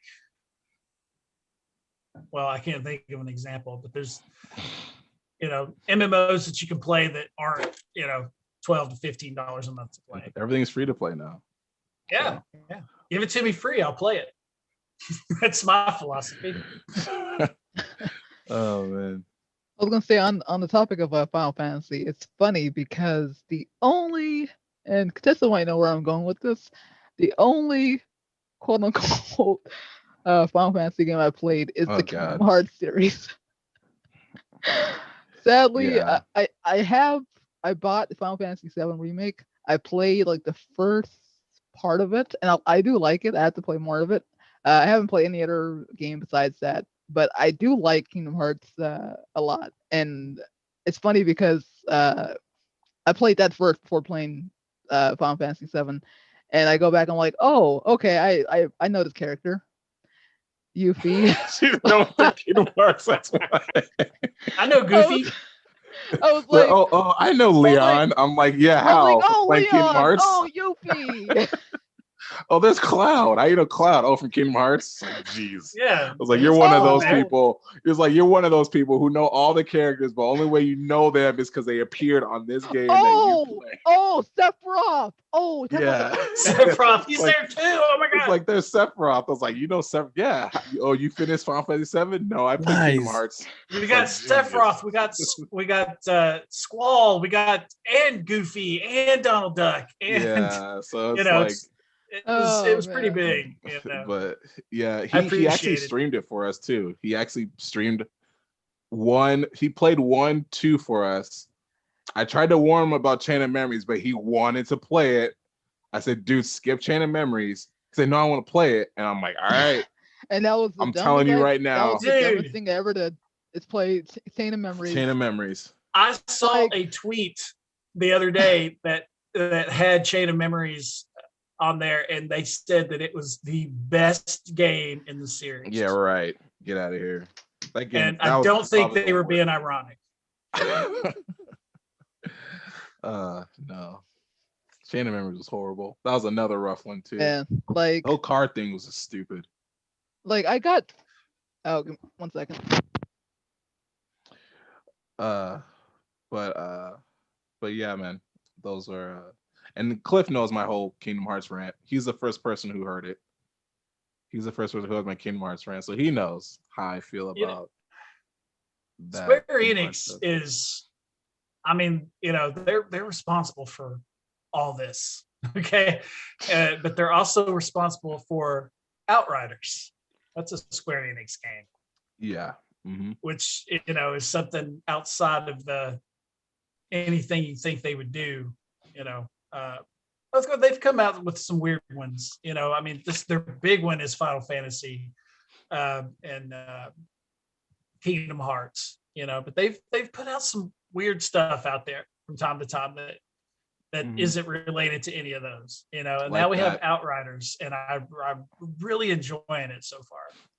It's good. It's good. Like I think we said it was like a mixture of Gears and Destiny. Mm-hmm.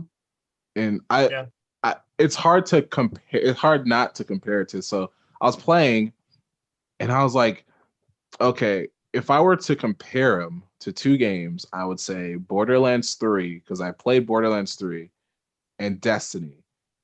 And I look at it like this: Borderlands 3 is like the little brother.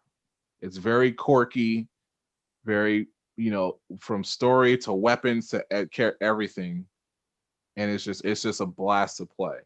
That's the only Borderlands I haven't played. Yeah, it's a good one. And for someone who hasn't played Borderlands, who've only played Tales of Borderlands 3 is pretty good. Then there's Destiny, who's like the serious big brother, who is just, you know, everything's very serious, very intense, and everything like that. And then there's another game that might be able to fit in between. I'm not saying Outriders will be that, but I'm just kind of looking at it and comparing them. I'm like, okay, Outriders has some very weird, altering, quirky, elemental weapons, but it kind of tries to be serious at the same time. Yeah, you think it takes itself a little too seriously? I think it does. And then like the story is just like, it's kind of a typical story thing.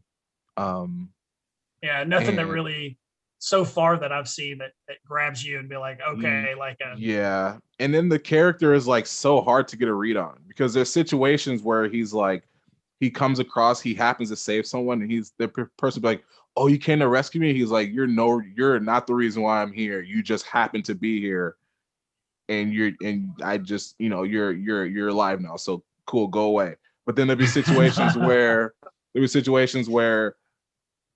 you know, another NPC kills one NPC kill another one. He's like, seriously, why'd you do that? And you're like where's your lane at? And so it was like, you don't care about the person you saved, but when someone kills another person, you question their judgment. And it's just like, okay. It's like, so I'm just here to play this. I'm just here to play this looter. Like, it got to form, I was like, I just want to get loot. But it's good though. It's good for that. It's good. You know, I really enjoyed the demo because it kind of like, okay, like hyped you up because you didn't know what was coming next. You're like, okay, I see where this is going. This could be really cool. Now that the actual game's out, it's still really cool. I like it. But like you said, I don't think the characters are balanced very well. Of course, it's kind of hard to balance them in kind of the situation that they're in, especially as MMO. And, you know, it's like they really don't talk about character balance in Call of Duty and shit like that. You know, they just play it for the co-op and shooter and shooting people in the face. You know, and that's probably what this game is more like, where they've also tried to add personality and character to the characters that are in the game. Did they do it well? They've probably did it better than most of games that are in that genre outside of Gears of War. Like, you really felt something for those characters. When Dom died, I was like, when Dom died, that was crazy. 3, my wife cried because we played that game together. She actually literally teared up and cried a little bit. Spoiler alert for everyone who has not played through. Oh, Dom, sorry. Yeah. I'm not playing it no more. Dom does die. Spoiler alert. But yeah, you're right. But yeah, so I mean, they're trying to do something. Maybe they'll, you know, fix it. Maybe they'll add something to it, make it better. But gameplay is fun. It's fun. Yeah.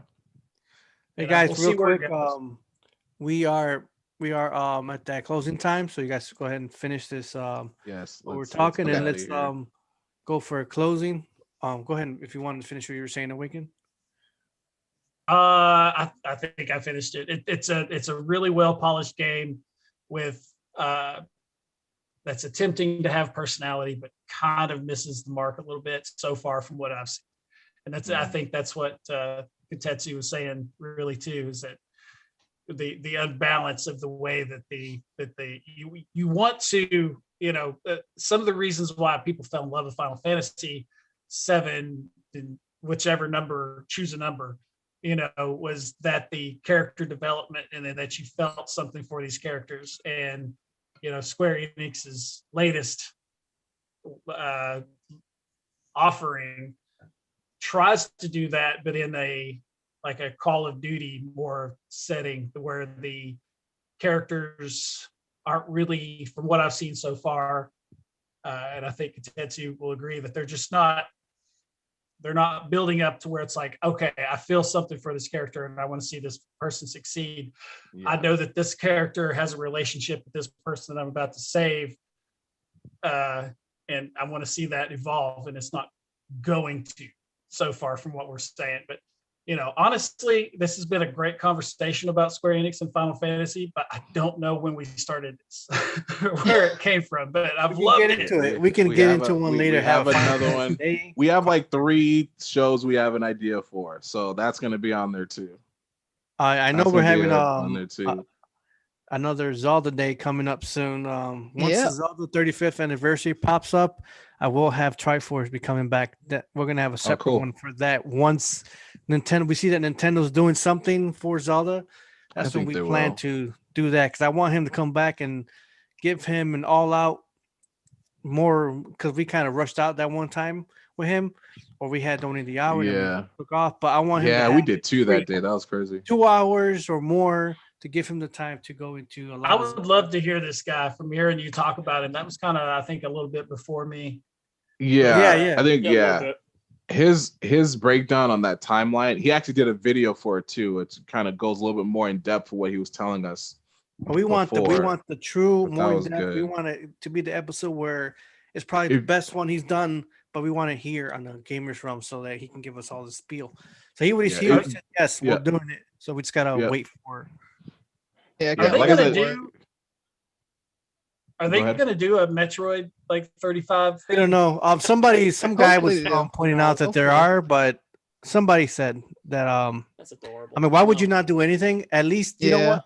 At least give me the Prime. I'm hearing that they're going to do Prime trilogy, but they're going to do something. It's probably not going to be as big as Zelda. Like if you were there, like a 2D Metroid game for Switch. Yeah, I think we talked about this. I think we talked about this before. We said Mario and Zelda are probably their biggest selling points, so they would be the 2 characters to really celebrate. Everyone else will probably get a small. Donkey Kong has a 35th, but Donkey Kong's not getting anything. Yeah. I guess would you think that? Yeah, it's this year. Then how they won't? We'll never know. We'll never know. Let's see what happens. We got a lot more to this year to go. I mean, we might get like a little commemorative something, but we're not gonna get at least the Mario and Zelda caliber for Donkey Kong. It's really just about they'll celebrate it, but we're not getting E3, like I think. Donkey Kong Country all games on the Switch or yeah, we're not getting that. We're not getting like at the very least maybe Retro might be working on another DKC. Yeah, exactly. But Zelda, I think we will. I think Zelda we might get something. I say we have to get something. I say May or June. We might. Like they want us to calm down from this one, so they're gonna give us April 8th. They said April 8th. Don't forget that they'll direct. I'm kidding. Yeah. But like this, like I can't. I'm hoping that they have some type of collection, like a Triforce collection that has like the remakes that were on the Wii U of like Twilight Princess and Wind Waker, like in one combo pack. That would be cool. Or that's what Switch was saying the other day. I know. Or I'm sorry, that's what Kronos was saying the other day. Yeah, I got to get used to that. The Kronos. It's hard. It's really scared. Hard. I'm kind of scared of all these anniversaries, man, because my pocket's gonna burn out. And then we're supposed to get more information on Breath of the Wild 2 this year, so maybe June. Yeah, we'll see something. From what June. I say June. because that's what they're saying. They said more summertime, so this is June. Hey guys, so let's go. Let's close up. I would say next week will be another time to go into more of those anniversaries or so, but we'll figure it out. But I'm thinking the 16th will probably be our 1 year anniversary. We're gonna do, right? I'm thinking the week after. So the 16th will be, and we'll probably do a game night. I would say. Yeah, that can work. Yeah, sure. Yeah, because that's what I was thinking. I know next week our topic is going to be just YouTube in general, content creation. Oh, that's right. That's right. We are going to bring that up. And we're going to have Black Pokemon Trainer is going to be with me live. So, hey. Oh yeah. That's going to be a good one. Yeah. And we're going to order the best damn pizza in town. You guys get to watch us eat it. That's cool. I'll probably. That sucks. That's cool. Sucks. Everybody ordered pizza that day. Yeah, we'll do. Yeah, that's right. That was the topic. Yeah, we'll go into that. So that'll be interesting. Yeah, what drives the content creator to do what they do, kind of a thing. That'll be really fun. Okay. If anything, if Awaken, like I said, you know what, you don't have to, but if you like making a thumbnail for that too, you're doing very well. I like it. It's better than I can. But not, I'll make my boring ones. Yeah, I just enjoy that. I enjoy doing them. So. You know, it's if I'll do one, send it to you if you like it. You know, use it. If not, then, you know. Okay, yeah, sounds really good. You know, so next week we got that, and then the week after we'll plan what we did before. And I think so far we're looking at Among Us right now. Is that what you guys are thinking? Yes. Yeah, I think that'd be. I don't have that game. Should I download it? You said you got it. I did. I got it. I was like, that's you said 2 weeks ago. You said you got it. Yeah, and it's crossplay, so anyone who has the game on any platform are good. Even if you had it on your phone, you could crossplay with PC and whatever else. Yep, it's super cool that way. Okay, so anyone got any last start? We'll start with everybody. Let's see, last minute. Just what you want to say. Started with Chichuki. Nope, got nothing. Got nothing. Not even a thank you. Nothing. Nothing. All right, Cliff, what you got for us? Nothing. Well, I mean, thanks for having me on, Kronos. I appreciate it. It was a good time. I enjoy talking about the podcast and gaming and all sorts of stuff. Yeah, hopefully, maybe next for the 1 year anniversary, I might be on to hop on to give my takes. Yes, I was going to tell you, please, Cliff, if you want to pop up anytime, jump in with us. You're welcome. Moving forward, have you always been? So just anytime, dude, jump on with us. And same goes with you guys. It's like if you want any of us to come on and just we talked about it. We've talked about it plenty of times. So when we start doing that, you guys will be on that list too. Cool. Everybody loves a good crossover. Awaken, go for it. What you got, Awaken? I was just gonna really ask, as far as the One Up Crew podcast, like what can we expect next? I know we've heard plans of what's going on, but like if somebody was really looking forward to, what was going to happen next, what was the next topic? Logo design, something we're gonna do. Logo design. Let me know. But what are you guys gonna do next? I would say more content. I would say more content that kind of shows us as gamers and not just people who do podcasts. Something that's like, if you listen to our 4 episodes that we do have, something brand new. We're not going to be really sticking to that. We'll be a little bit more open, and just us having more fun than we did last year. If Cliff would agree, I think we just have more fun than we did last year. You'll hear us have more fun than we did last year, and doing a lot more of that kind of stuff. Yeah, I agree with what KOTETSU said. Just a way for people to get to know us as people and gamers. That's kind of the whole reason of even doing the channel in the first place. Right. So yeah. Cool. Well, that's super cool. I look forward to that. Thanks. KOTETSU, what you got for us? Thank you for allowing me to bring Cliff on here. And thank you for not letting me host because I got to sit back a little bit. no, but it's always a good time here. We always have great conversations. We always get lost in conversations. So I just appreciate people here watching and us talking and just having a good time here. Cool. So, yes, maybe we'll have Cliff host one day. So we'll see how that. I'm sure he will. I'm sure he is down to do that. It's always or we should do like a one up crew takeover over here. Hey, that's running. That's a good idea. Us running it. Gamerz Realm brought to you by the One Up Crew. Or just be like, or you say one up. We'll say One Up Crew featuring the Gamerz Realm because we took it over. Something like that. Yeah, maybe that could be one of your episodes. We'll have an episode where that your happens. podcast. Okay. You can have all of us on your show. You know, that'd be cool. And we'll flip it. And you guys just take over our stuff. That sounds like a lot of fun ideas to go, to enjoy. There's a lot of things we can do the rest of the year because I want this year to be bigger than last year, and it ended in the 1 second. Last year, and so far the only thing right now, we had a few good people. We had like Gary K. Wolf, and the next in April we should have at the moment speaking with the voice of Roger Rabbit, and he's done a lot of other great ones. But also working with a young lady who sang, I forgot her name. She sang the song. Oh, she did the cover for Chrono Trigger, right? Yeah, that was pretty good. Amazing. So I'm asking her to sing the song live. So it's so far it's like she did comment back, and we're gonna be talking on Monday. I'll be reaching back. This is her birthday weekend, so I was like, happy birthday. Hope you enjoy your week. So so a lot of things with that, and I'm hoping to even get a live performance from another guy, and that'll be more. Talk to you guys more about that later. But I'm just trying to also bring more. To stick it always with gaming, but to bring other things, like I said, whether it's a singer, we have voice actors, we'll keep trying to bring them in. We'll just do other things, like the whole game day is freaking awesome. Game night, I meant, that's awesome, and I can't wait for it. So it's gonna be great. So that's 2 weeks, right? Yeah, 2 weeks. So we got time to practice, and then I've been wanting to show I bought a bunch of Intellivision AMICO merch.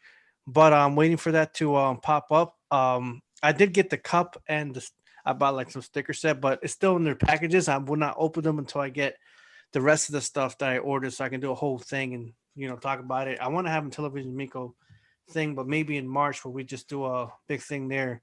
And I just want some more, and I want to bring back Phil and Tommy. Yeah, just to see where what else we can expect. It's real good. Everything's I think it's a 10/10/21. It's when it comes out in October. That's when I got my pre-order. So I want to get more in depth with it. And right now that they're in Texas doing presenting the AMICO, and some people were already playing it. So man, I wish I wish they would come over here. But you gotta check them out on their link. The link should be in the description. So either way, just they got a lot of good things popping up. I just I'll be reaching out to Phil maybe tonight or tomorrow. And then, as far as guests go, I mentioned it to him the other day. There's a really cool streamer named Dr. Bosky that I would like to have on at some point. Reach out. Let's talk about it, and we'll do. Yeah, for sure. We're always gonna have something going on here, and now that we have. What's cool about him is he's not only a streamer, but he's also an animator. So he has an animation project going on right now that I'm sure he would love to come on and talk about. That's cool. That'd be cool. Well, again, a lot of good things from Gamerz Realm, from the One Up Crew podcast, and that we're gonna do. It'll be a lot of good collaborations between the both of us, and it's great. I'm glad to have. This is the 60th episode. I'm glad to have met all you guys and all that stuff from the beginning to now, and in 2 weeks we're celebrating the 1 year anniversary, and it'll be awesome, very awesome. So either way, this will be it for tonight. This is the Gamerz Realm podcast featuring the One Up Crew, and we will see you guys all next time. Take care. See ya. See you later.